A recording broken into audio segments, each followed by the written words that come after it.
All right, we're back at it again. This week should be One Piece chapter 1143. I believe I was told it was a decent chapter, but I know nothing about it. And it looks as though we have a colored page to start. I love Oda's color pages. Speed is the weapon. It's the Straw Hats racing around on flying fish over a water-based track. We've got Luffy in first on the number one fish, just in front with Zoro and Chopper on the second fish riding behind. I like that duo there. I've always liked the Chopper Zoro kind of companionship. They're real cool together. Nami is on fish number 3, very attractive. I love the way she looks in this. Looks great. Sanji is on fish 5, actually looking to be in 4th place. Simping like always. Fish number, I'm guessing that is fish number 4. Excuse me. Maybe it's 8 though. That's behind that Frankie's on with Usopp. They're sharing one.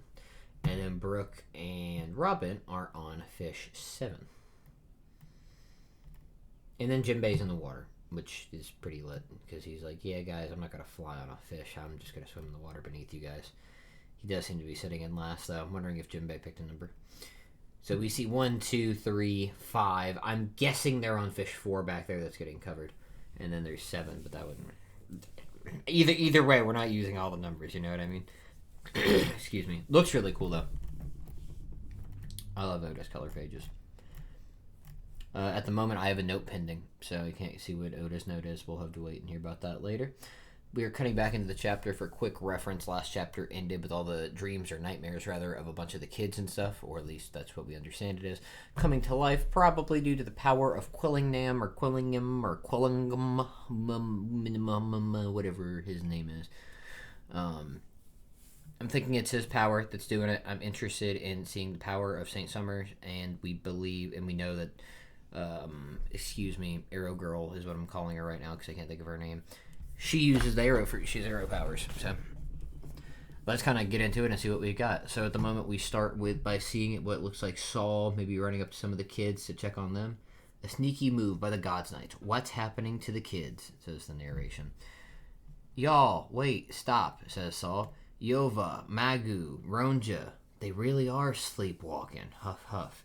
Yeah, Saul's going up next to him. They're all still getting drugged by the arrow or next to the arrow, walking while they're asleep. What's this white cloth? Where are you kids going? White cloth. You mean the arrow? Probably means the arrow. We see a couple of the nightmares back there. One's a thundercloud. One's just looks like a ghost, I guess. Excuse me. Robin says, careful, Saul. That teacher warned us not to touch them. The one that was covered in blood, said Chopper. I know, but it doesn't look like there's anything nearby, and we can't let them keep walking like this. It's dangerous. Saul goes to reach out. Let's just get him back to the school. And right when he goes to put his hand out, an invisible... Oh, this has to be Saint Summers' power, because he's got the rose and like thorn aesthetic. Like an invisible set of thorns pops up around them like a barrier, essentially, and it stabs straight through Saul's hand. Saul freaks out. Falls over. God, that hurt. What the? Saul, what happened? Did something stab you? I'm calling from the Walrus School. This is us cutting. Somebody calling. Yeah, the teacher. I forgot her name. All our students just suddenly fell into a deep sleep, and 9 of them are walking away, but they're still unconscious. Into the Western Village. We have no idea what's causing this. The school children? My kid is there. That's not all. Mysterious beasts have emerged from the forest. Monsters? Are those tykes going to be okay? The kids were heading towards the 8th beach. And this is a telediction snail, only used within Elbaf. It seems to be a snail that is essentially just taking what people are saying and broadcasting it, and it's big. That's really all it seems to be doing. I think we already had those, but I guess not. Telediction snails. Interesting. All this on top of a fire? This is so sudden. Are they going to be okay? What's going on over there? Yeah, it's kind of crazy. Brooke has his head on his crotch right now. I love Brooke. The 8th branch... Oh, they said the 8th branch, not the 8th beach, huh? Let me read that again. The kids were heading towards the 8th branch. So they mean back there, right? Is everything okay? And who is this saying that? One of the... Is that Sanji, maybe? Up on top of the roof? Now Kasanji's back with Zoro and them. I don't know who that is right off the dome. So they mean back there, right? Is everything okay? No, big guy's drunk. Our dish is awful. My great great granddaughter Yova goes there. Great great grandchild. You're all way too drunk. You can't lose your wits at a time like this, says Brooke. Woo! Ding dong, ding dong. That was quick. A fire spiral has been dispatched. Go, fire brigade. We're counting on you. And it's like 3 giants and a big old boat flying through the sky. Maybe there's a 4th one back there that I can't see. They're flying in. They're like, huh? What's that? And it's what are I don't know what they're called. The skeleton monsters from like Viking legend. The ones that are like skeletons or skin and they're just bones.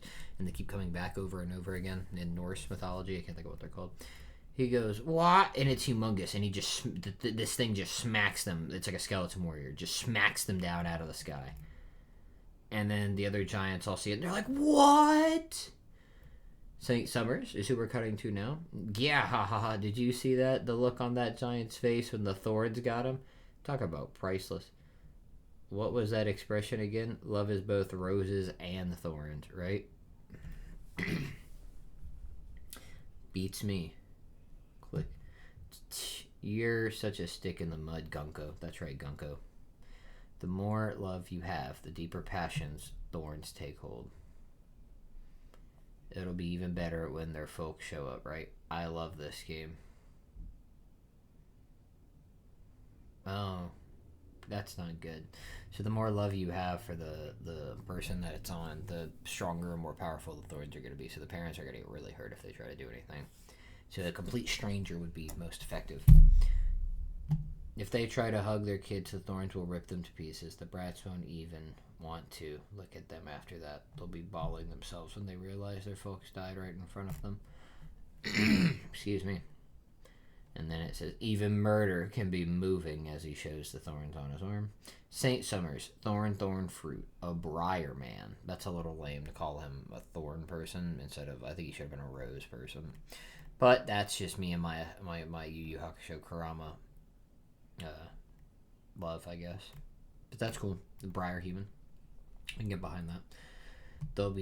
It'll be death by love. That's something to look forward to. Am I right? ... Come on, you're too stoic. It's pathetic. Gunko, what route are you using? The central path. There are other thick branches. It shows us a small map. Walrus School, Owl Library right next to each other. Head straight down to the western village and the harbor. Munch, munch as she's eating.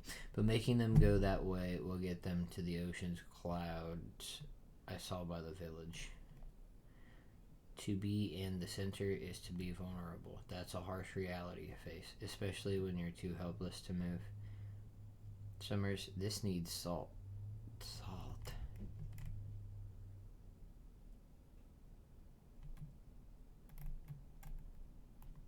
Sorry, we're about to get to see how his fruit works, so let's watch this. Excuse me.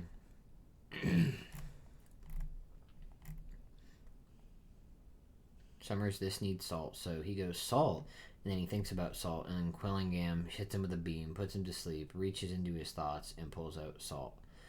He says, Aspak rock salt, ever the connoisseur.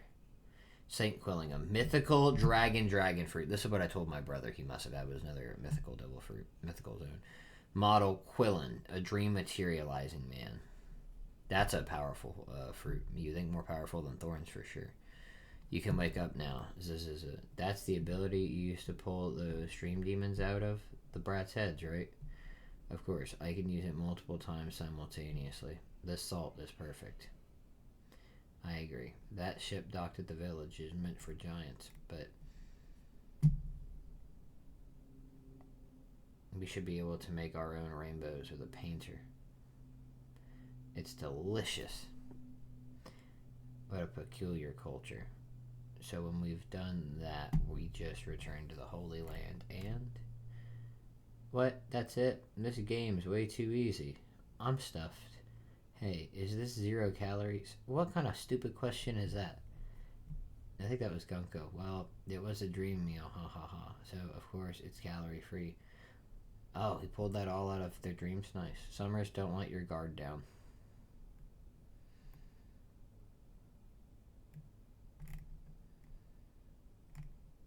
Trouble is brewing. I saw a certain pirate ship anchored at the village. Emperor Straw Hat Luffy is on Elbaf. Huh?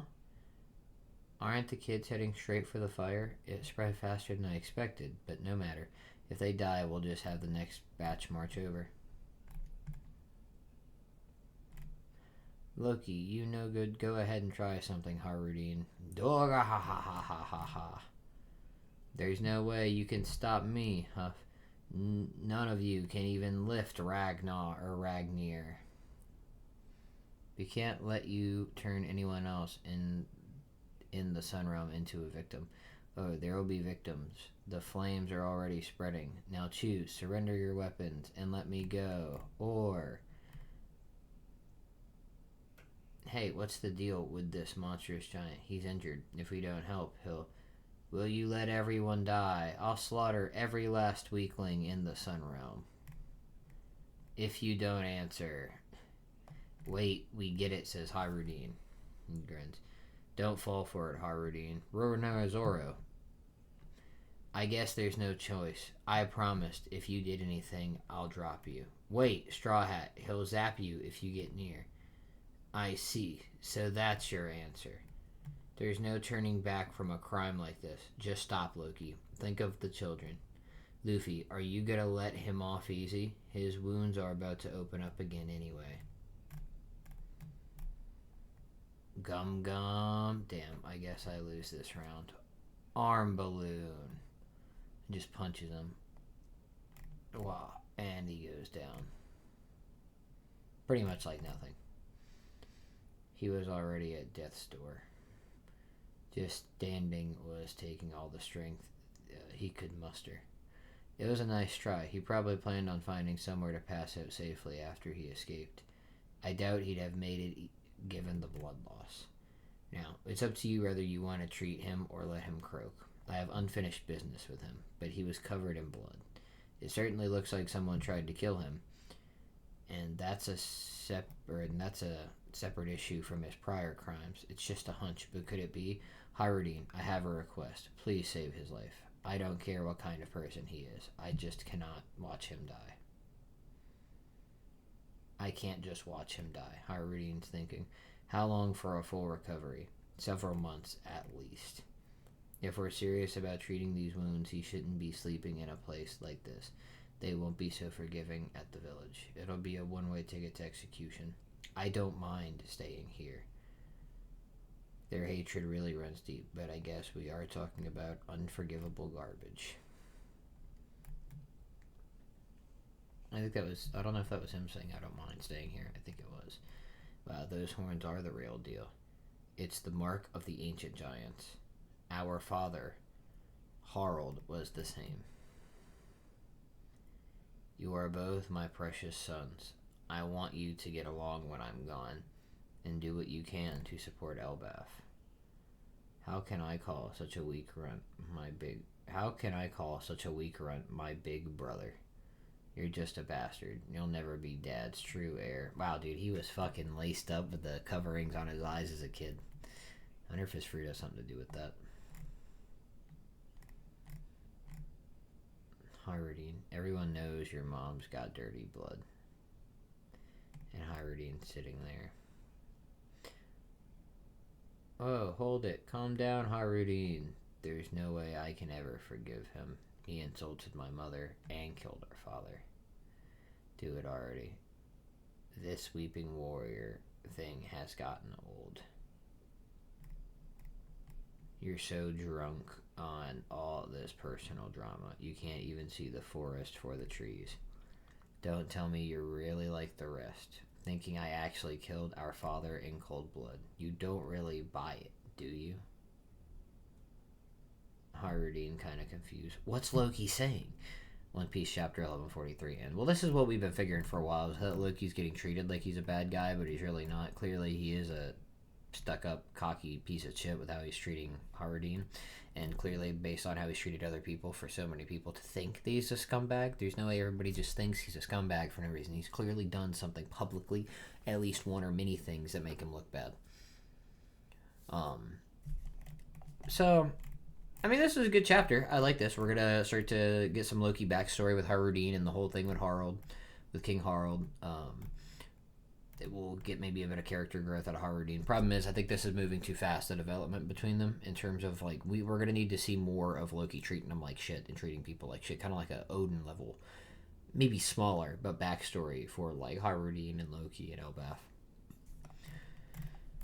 We didn't move forward too much on anybody, or on any of the plot threads, more or less just answered a bunch of our questions on who are these people, how strong are they, etc. Loki is strong, but of course couldn't stand up to the fact that he's, already been stabbed heavily, like beaten up terribly. He's still chained up with some sea stone. Even if he's a beast, he's not this crazy where he can still take on everybody.